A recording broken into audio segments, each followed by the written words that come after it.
Welcome back, everyone. I hope your day's been going well. I think we have to discuss what went down in last night's disappointing and embarrassing 4-2 defeat at home against Arsenal. Last night's defeat was the third home loss in a row, and this is the first time we've suffered this in 28 years. And actually, in the Roman Abramovich era, Thomas Tuchel has the worst points per home game records compared to any other manager.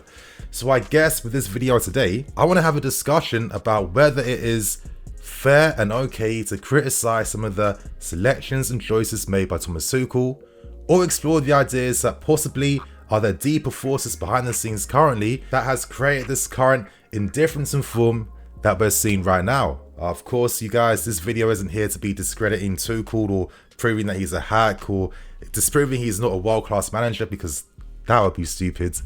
I don't have to say stupid things. Let's not forget what he did in the Champions League and, the advantage he's given us now when it comes to facing the big clubs across the world now. You can't take that for granted.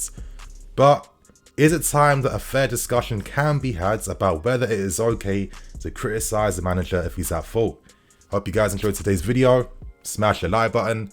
And without wasting any more time, now if you were to ask me why we lost last night's game, I'd say that we lost the game because we lost the tactical battle against Arteta. I think right from the start, the framework, the system was not good enough to be able to take advantage of Arsenal. And ultimately, it was Arsenal that took advantage of us. They found weaknesses in our system, they exploited them, and subsequently, they got the win. And I guess it goes back to a point that I really believe in, and I've really stressed quite a lot of times. And that's the fact that strategy at this level plays such an incredibly important part. And ultimately, I guess that's why managers make the money they make. And this is where I want to explore things a bit further.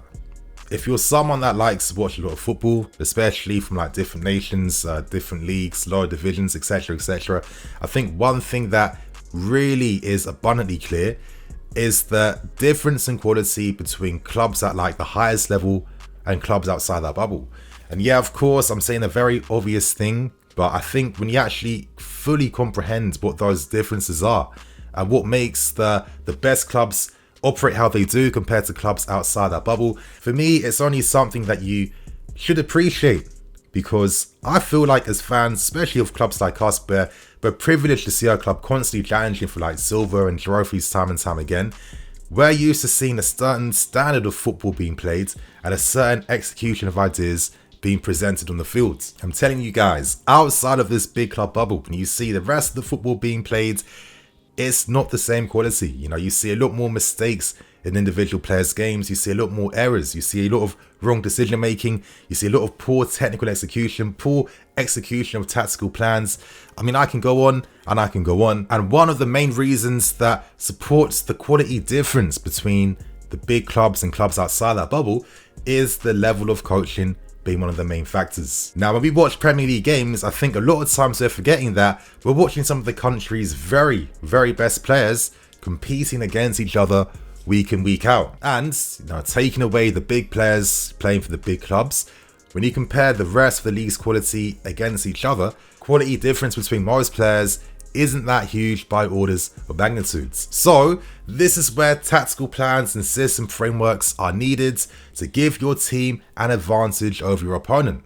Usually, most losses are due to a result of your opponents beating your system, and that's why if your tactical system is bad, the thing you risk is that you put your team at a huge disadvantage. And going even deeper down this rabbit hole, you guys, that's why one of the usual tactical plans is for teams to create overloads in areas of the field to be able to find positions to play for your opponents. And that's exactly what we saw in last night's game. Now, one player I'm going to use as an example is N'Golo Kante. Now, after the game, there was more cause for him potentially to be re-examined even more. Is N'Golo Kante starting to lose his form? Is he starting to drop off this level? Has he exhausted his body? Is it time to move him on? I think one of the big things that wasn't really focused on actually was that yesterday Kante alongside our entire midfield, they got exposed. And why was it exposed? Well, that was because Arsenal took Marcos Alonso out of the game completely. Alonso was marking no one.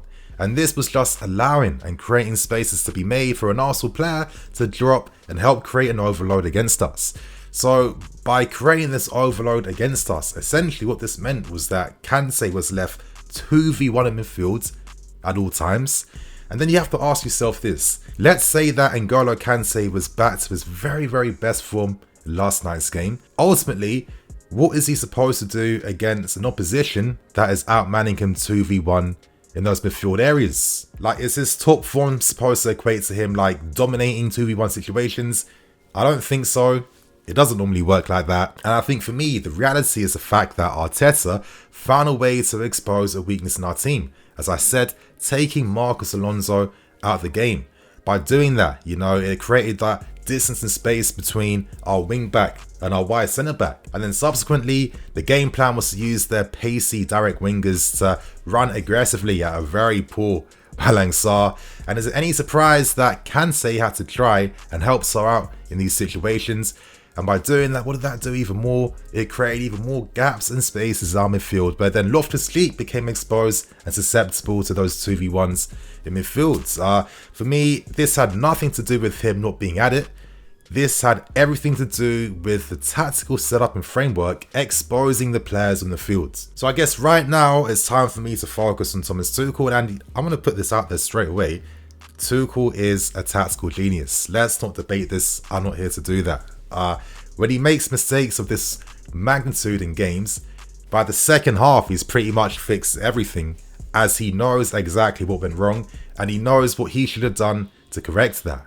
However, when he does fix his mistakes in the second half, to me it's the same equivalent of essentially just putting sticky tape over a leak. The damage has been fixed. However, the changes don't really inspire new advantages for us to be able to turn a game around and come back to win it.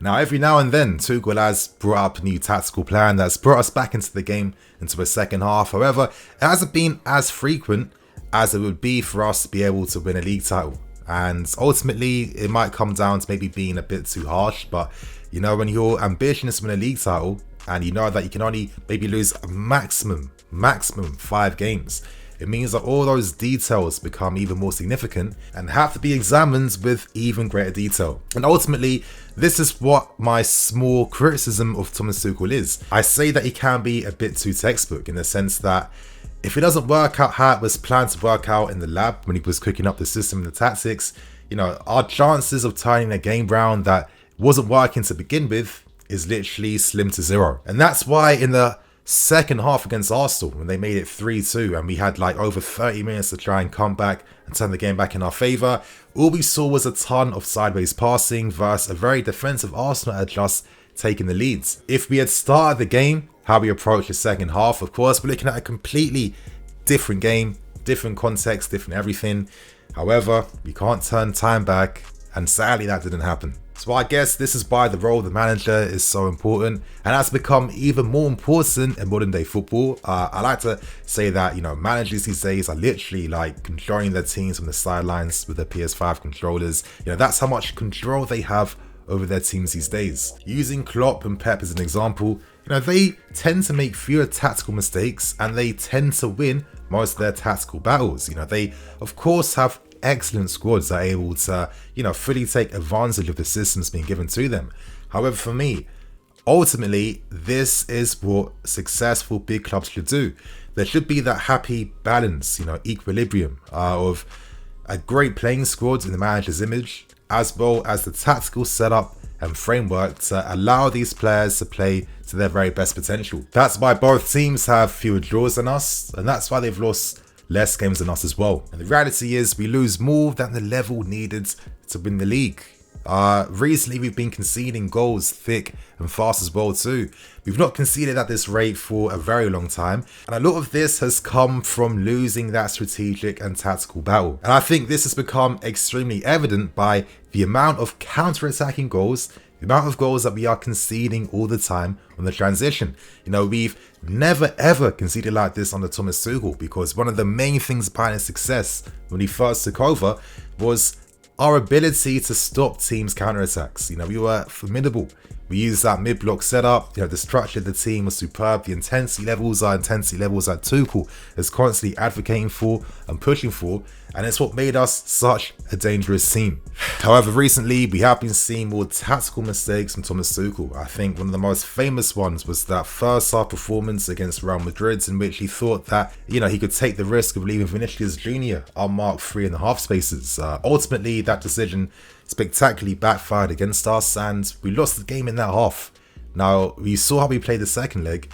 If we had played that 45 minutes of football with a new strategy and new energy, I guarantee we find ourselves in the semi-final of this year's Champions League. And that's not the only example. I could say the game against Brentford, in which they scored nearly all their goals in the transition from the counter-attack. Against Arsenal, we saw the same thing as well again too. So I guess it comes down to what is happening right now with Thomas Tuchel. Now, here's where I want to start to paint a bit of a different picture. Now, before anyone starts to accuse me of piling down the manager, trying to use this as a way to take advantage of some poor form and give my true thoughts on Thomas Tuchel, none of that stuff here, you guys. Of course, context plays a massive part in this current situation. And here's one thing for you guys to think about. The fact that we've had so much fatigue and injuries in this squad and in this team, it's been ever present. It's been like a standard part of our seasons now for how many seasons? And what this does is it forces the manager to constantly make adaptations that they would not normally look to do or look to make.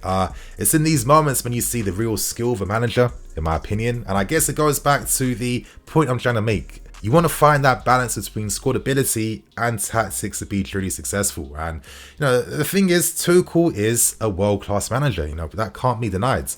This video isn't denying that. His tactical wins over managers have been a trademark since he's taken over us. He's given us a real advantage when it matters, an advantage that we never used to have before. Of course, let's look at that Madrid game. That second leg system that Tuchel cooked up was absolutely outstanding. It was the main reason why we came famously close to causing one of the biggest upsets in European football and God knows how long. And that's what Thomas Tuchel can do. However, it's not the first time Tuchel himself has even admitted this season that he has made mistakes with the system that have ultimately caused us results in game. He said it last night, said it against Man City. There's numerous examples of Tuchel using this throughout the season. And overall, this just makes me respect the level that I'm watching. Of course, all the managers who are managing Premier League clubs here are of a proper high level. That can't be denied. And they're all of a high enough level where on their day, they are good enough to take advantage of any manager based on circumstances and context. The Premier League has some of the best managers in the world competing against each other. It's no surprise that the tactical warfare between all of them is going to be of an even higher and crazier level. So to finish my overall point, I finish it on this. Our recent form is proof why Thomas Tuchel has to get backed, because, and this is the reality for all managers, when you're forced to make constant adaptations, eventually that's going to catch you out. You're not able to black yourself using measures like that throughout an entire season. It's deeper than that. You need to have a squad you can rely upon, where you don't have to make crazy tactical shifts and changes like a day or two before a game, because the reality is, in football, you don't really have that much time to work with your squads. That's why pre-season is so important. That's consistent 6 weeks to fully clock and master the system. You can't do that when you're competing week in, week out in the Premier League, because there's things like rest, travel, so many factors that are disrupting your work with the team. And for me, if he had the squad in his image, he would not be forced to make as many tweaks. And this is why when you see Klopp and when you see Pep, they're not constantly finding new ways to scheme wins. A lot of times they can just rotate their squads, keep players fresher and fitter throughout the entire season, and ultimately that's how they get most of their wins. We saw last season when Klopp had a massive injury crisis in defence. There's only so much you can do as a manager to still get your team competing and looking to challenge. And Liverpool nearly lost out on the Champions League spot last season. So it really isn't as simple. And also you can see it like this: if either one of Klopp or Pep took over our very own club, these set of players, would they be doing much better than Tuchel? I don't think so. I mean, I definitely sympathise. I can imagine that if you have a squad that's, still fatigued, players that aren't fully fit, where you have to rotate using certain players in the team who you might not necessarily want to turn to. You know, you've been scheming up how to get the team playing in a short amount of time, you know, doing overtime, which is the standard for these managers. You know, this is why I think it's okay to accept some degrees of mistakes, because, you know, we're human beings and unfortunately we just can't be perfect. And I think ultimately the way to really find that true success of being consistent is to have that happy balance and medium with having proper support at the top given to the manager. You know, give this guy a full 25-man squad in his image, and I guarantee a lot of these games we've been losing based on tactical blunders and errors wouldn't be the case, because Tuchel would not be forced in a situation where he has to scheme up new systems or rely upon players that he doesn't want to use to be able to help us get results. Next season, we have to finally allow Tuchel to go to the next level and give him the squad to do that. So on that note, that's my thoughts and opinions on yesterday's game, and just, you know, my observations throughout the past few weeks as well. I'm definitely curious to see you guys' thoughts and opinions in the comments. And on that note, I'm in the EFC, this is Blue Line CV. I'll catch you guys later with some more videos. Cool.